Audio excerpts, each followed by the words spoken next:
Hello YouTube, Sam here from youtube.com/onlivegamer for the new Boston. And in this tutorial we're going to be looking more at ArrayList. Now if you remember in the previous tutorials we looked at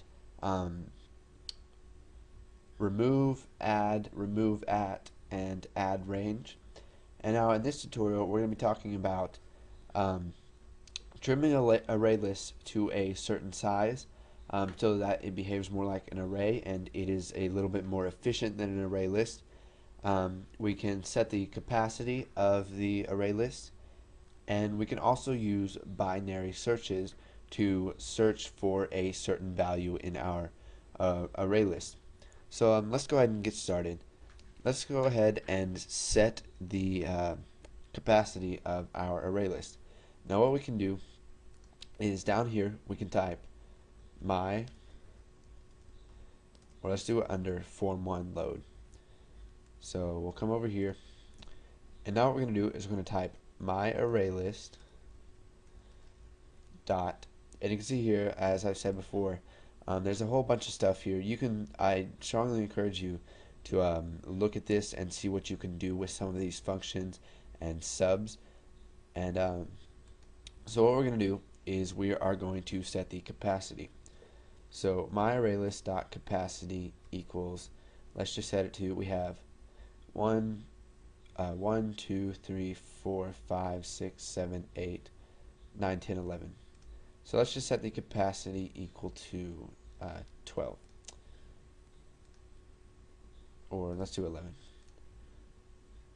So now if we go ahead and run this, let's type message box, and then we will type my array list dot, and then we'll type count.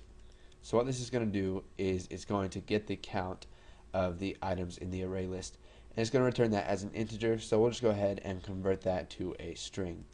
So if we go ahead and run this, here's our program, and if we click display array list, we get 11 because we set the capacity to 11.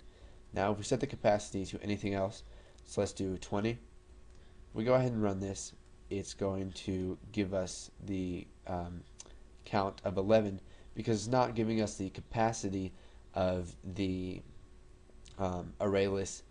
It's going to go ahead and give us how many items are in it.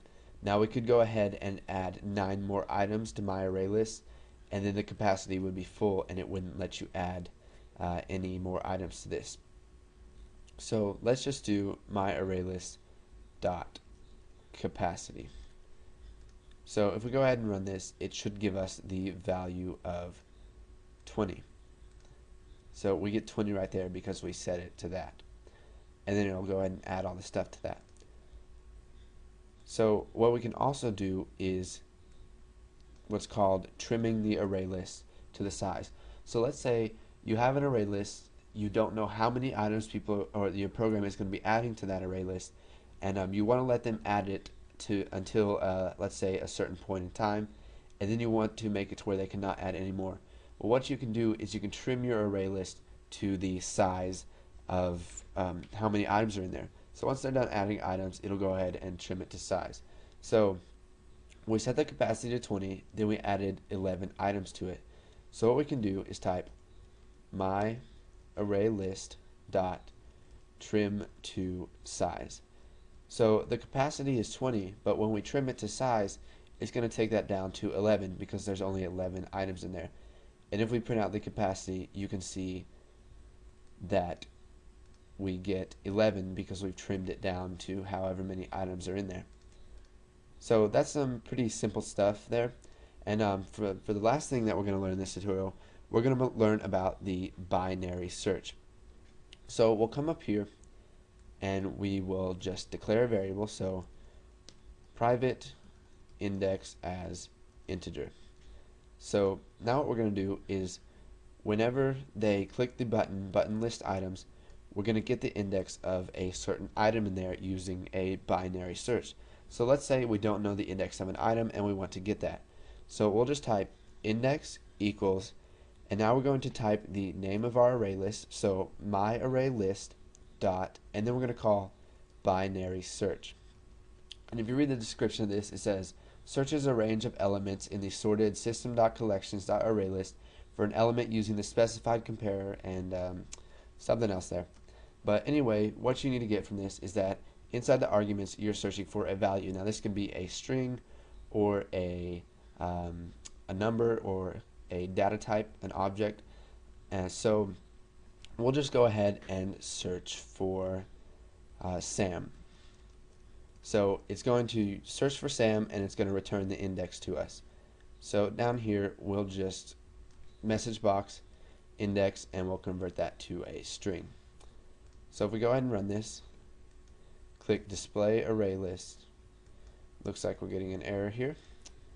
Failed to compare two elements in the array. Okay, so I found our error here and what we were doing wrong. You can see that we added Sam to our array list, but when we add range my array, add all the items in my array, you can see that Sam is already existent in that. So I'll just go ahead, remove this right here, and then we will stop the debugging. And we'll go ahead and run this again, and we will click display array list, and it returns the index of 7.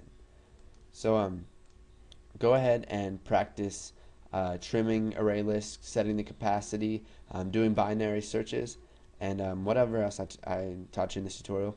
And once you got that down, go ahead and move on to the next tutorial, and thanks for watching.